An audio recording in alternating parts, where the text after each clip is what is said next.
Chose promis, chose due. Bienvenue dans cette première édition des spécialistes.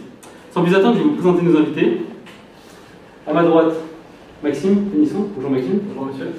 Alors je rappelle un peu votre palmarès. Vous êtes journaliste chez l'Équipe depuis 2009. Vous faites actuellement encore partie du gouvernement de 2009. Donc vous avez brillé, ou plutôt vous n'avez pas brillé, vous êtes défini par les médias comme l'homme de l'ombre. Vous en savez beaucoup, mais on vous voit peu. Il faut rappeler quand même que vous sortez du MIT, l'Institut du Massachusetts of Taclage. C'est une très prestigieuse école, donc on en entend beaucoup de vous. Qu'est-ce que vous pouvez nous apporter aujourd'hui? Écoutez, cette année, dans l'émission, mon rôle sera avant tout donc, de faire la lumière sur des zones d'ombre qui vont émaner des vidéos des deux parties.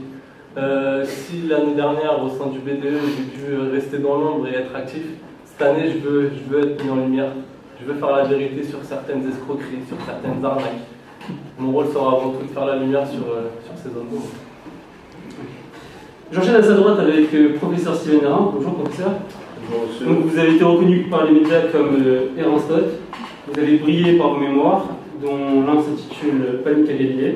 Non, il y a une erreur sur. Il y a une erreur, désolé. Donc, expliquez-moi comme j'ai oui, bien sûr. C'est quoi? C'est détresse à Galilée. Détresse à Galilée. Donc voilà, donc vous êtes actuellement consultant pour le Canard enchaîné, on entend beaucoup de votre participation. Ah oui, je vais bientôt démissionner, donc pas la peine de citer ça. Ok, désolé, encore une fois, il faut qu'on mette les gens de source vraiment. Ah bah oui, il y a des problèmes. Désolé, c'est les aléas du direct, vous savez. Si je décale des rendez-vous pour faire ce genre de truc, mettez au moins. Ok, on va finir les présentations. D'accord. Ok. Donc vous êtes un peu reconnu comme ancien ici, votre parole compte beaucoup, donc on en entend beaucoup de vous.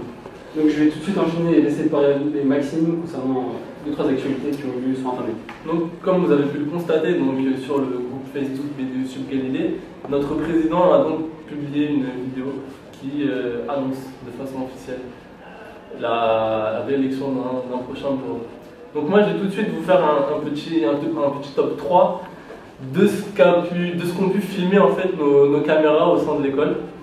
Donc si le président pouvait sur la vidéo paraître assez sûr de lui, il n'en est rien compte tenu de ce que nous savons les spécialistes. Donc pour la vidéo numéro 3, je vous laisse regarder les images.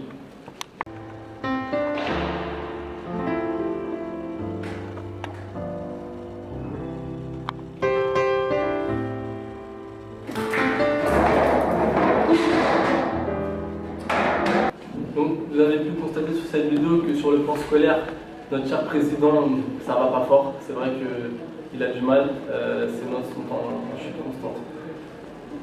Maintenant, je vais vous parler un petit peu plus sur le plan économique. Donc je vous laisse regarder, on voit que le président a toujours autant d'argent et toujours d'aisance à manier la carte monnaie.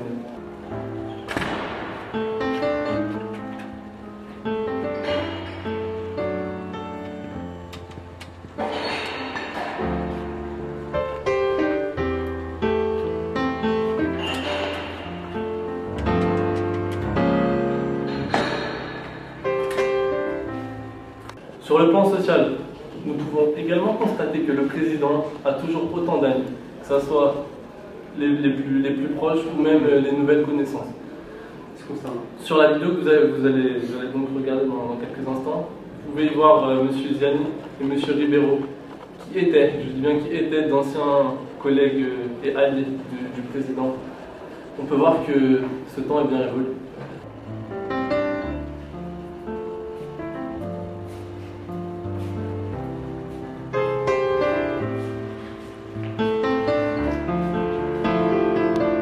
Concernant un peu ces vidéos, je donne une petite réaction du professeur Hérin concernant ce qui s'est passé.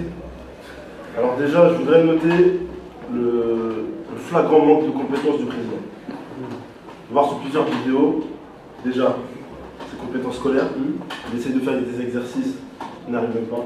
Comment voulez-vous être président, vous n'arrivez même pas à faire des exercices? Comment montrer l'exemple si on n'est pas capable de faire quelque chose? Deuxièmement, j'aimerais savoir par qui a été validée cette élection, par qui elle a été connue, personne ne le connaît. C'est vrai que comment il s'appelle déjà? C'est vrai que les zones d'ombre encore peuvent persistent au niveau des élections qu'il y avait eu en 2009, hein, c'est vrai. J'ai entendu parler de trucage, de choses bizarres. Donc ce ne sont pas des informations vérifiées, on ne va pas faire de la diffamation, monsieur. pensez que mes informations ne sont pas vérifiées? Non, non, juste, ce ne sont pas des informations vérifiées, ce n'ont pas été C'est officialisées. pour mettre en cause ma crédibilité, faut pas m'inviter. Très bien, très bien. Écoutez, moi je pense Maxime, que ton réaction. les vidéos elles parlent d'elles-mêmes, c'est-à-dire qu'on voit quelqu'un qui est pas sûr de lui, quelqu'un qui hésite constamment. Voilà, autant, voilà, je pense qu'il y a une fois un tout,